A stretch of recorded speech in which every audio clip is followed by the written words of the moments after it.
everyone, and welcome to the Weekly Woo. So we just had a very powerful solar eclipse at the 0 degree of the sign of Cancer. Cancer is the first water sign. It is the sign of the mother, the nurturer.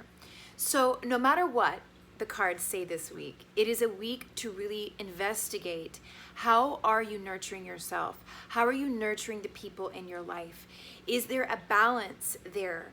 Are you filling your cup first so that you don't deplete yourself and then can't be effective in the connections that you have with other people?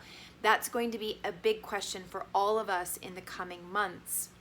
Now, also this very watery solar eclipse, it's been predicted that it will herald a time of storms where water will bring up issues within the human collective. Now, this could be because of the earth going through changes, but water represents, in the collective consciousness as far as symbolism is concerned, water represents our emotions. So this is a time period, as this eclipse will have power for months to come. This is a time to really become intimate with our emotional life. Now, I don't know about you, but it took me a very long time to not be afraid of my own feelings and the depth and intensity that can arise within me. But there has never been a more perfect time on this planet for all of us to dive deeply into that fear so that it can dissipate, so that we can really truly know ourselves, because it's through the emotions that our soul speaks to us. So getting to know your emotions, embracing your emotions, working with these feelings is how we connect with our soul, our highest self, and infinite spirit, creator in general. So what I love is that we pulled Sycamore this week. I love this card. Sycamore tree. And Porcupine. So just quickly, let's go right into Sycamore, because Sycamore's key word is the subconscious. And the subconscious is another way we can speak of the yin part of ourself, the feminine part of ourself, that we connect with through intuition, through instinct, through the sensations and feelings in our body, and through our emotions. So when we pull Sycamore, it is definitely an invitation to dive deep. As I've said, dive deep into our emotions. Now, Sycamore says to us, every situation arising in our life is a reflection of our internal state. And if we are at peace and harmony within, then we are going to see that reflected in our relationships and in the circumstances that arise in our life. But if we are beset with resentment and anger and holding on to old pain, that will also be reflected in our life. So this is a time for us to do the investigative work internally, so that what we want in our life can be reflected externally. This also says if there are people in your life who are causing you problems, who you have conflict with, that there is information there, right? Because everything is a mirror. So there's information there that either those qualities that you're finding so abhorrent in the other person are either parts of yourself that you're not acknowledging, that you are in denial about having, or you are seeing parts of yourself in someone else that used to exist and be a part of your reactivity, and you need to look back. With all these planets in retrograde, this is a perfect time to look back into your past, to who you were when you displayed these negative traits that you find so offensive in the other person, and really ask yourself, have I forgiven myself for these behaviors of my past? With all these planets in retrograde, Venus, Mercury, Uranus, Saturn, Pluto, and now we're Neptune, I think that's all. This is a time where we look at our past to better our future. And we really see what work do we have to do emotionally to let go of the self-hatred that we may not be acknowledging Even though we may have it, we may be, oh no, I don't hate myself. Oh no, I'm not mad at myself. But that self-hatred and that anger that we hold towards ourselves, if we don't acknowledge it, it will show up as other people and situations that bring up conflict, that will bring up hatred. So our work is to go within those watery depths and investigate, where do we still need to let go and release so that we can be pure, clean water, not swampy, putrid, cesspool-y within ourselves, because that is what creates disease, right? Our emotions affect our magnetic field because they are magnetic in themselves. We want to clean it out, and this solar eclipse gives us all the energy we need to do it for months to come. And then porcupine, its key word is innocence. Now, porcupine is a very playful animal. It's not aggressive at all. And you can actually feed it from the palm of your hand if it trusts you. The quills are only used in defense when the porcupine is untrusting.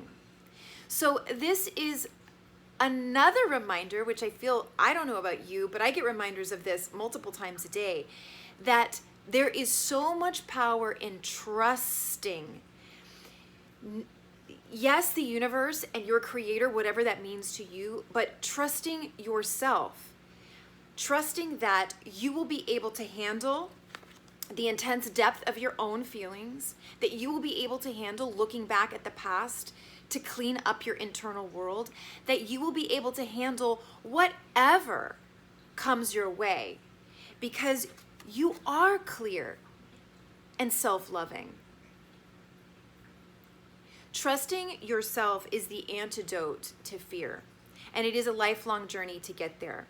And a sort of life hack to jumpstart it is to really, like, what is your relationship with what created you, with this entire existence, and finding a place where you can believe that this is a benevolent universe, that what we are in is majority good and positive, if not all, and that what we see as darkness, dissension, and hatred is actually part of ourself being reflected, trying to get our attention so that we will purify ourselves to be conduits of unconditional love and joy and happiness. And this brings me back to porcupine, because such a playful animal. So the idea is to do this kind of work with all the support we now have from this solar eclipse, to purge and release the past emotional baggage, the habits that are bringing us down, making us feel shameful or guilty. All of that can be done quite easily right now under this current cosmic weather. And it can be done playfully and creatively. Journaling it out, right? What if your process of purifying your internal emotional state is the key to your abundance and prosperity? Because whatever it is you're going to do to cleanse yourself emotionally, whether that's write a book or start a YouTube channel or write poetry or paint or make a song or write a play or whatever, start a business to help other people. What if this cleansing process is actually what aligns you with your highest path, that creates the security and safety financially that you need, that creates the security and safety that you need to prosper for the rest of your life? So if we look at the work ahead, because we're all being offered this invitation to do this deep transformative work on ourselves so that we will see outside of us harmony. If we do it with a sense of play and of artistry and sovereignty, that there's no way around this part of being a human, and that when we accept it, fully accept it, that yes, I've got to do what looks like work, but can I make it art? Can I make this process that every human must go through, how can I make mine the most beautiful it can be? How can I do it in a way that will also help other people who may be in the same boat? Right? Because we all have what we call trauma and pain and loss. And we all have been guilty and shameful for our behavior. And we all have regret and remorse. But how do we purge it and clean it in a way that will illuminate not just our path, but others' path as well?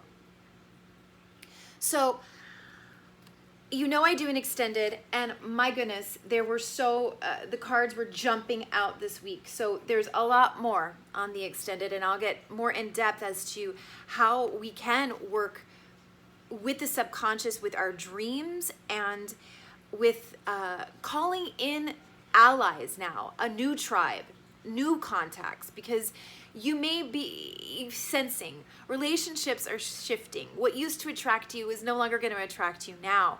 We have new priorities, new values that are going to want to assert themselves. And this week, we have Mars going into the sign of Aries. So we are going to want to start to take action on these new understandings of ourselves and what we truly want. And that may include letting go of people, places, things, habits that don't work anymore, that we know can't get us to the next step. So check out the extended on Patreon. I think also this week is going to offer us a surge in energy from what I'm looking at. And the energy that I'm referring to is not like the caffeinated pulsing energy. It's again, this idea of water energy. It's like a flush, a trickle that turns to a stream, that turns to a river, that goes into the ocean.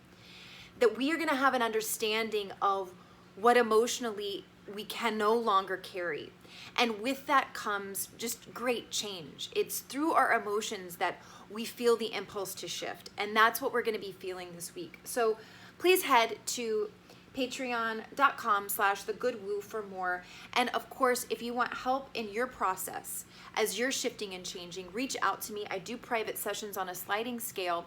You can go to thegoodwoo.org and look at the services menu, or just email me at info@thegoodwoo.org. Thank you for all of the new subscribers out there. Thank you for subscribing here.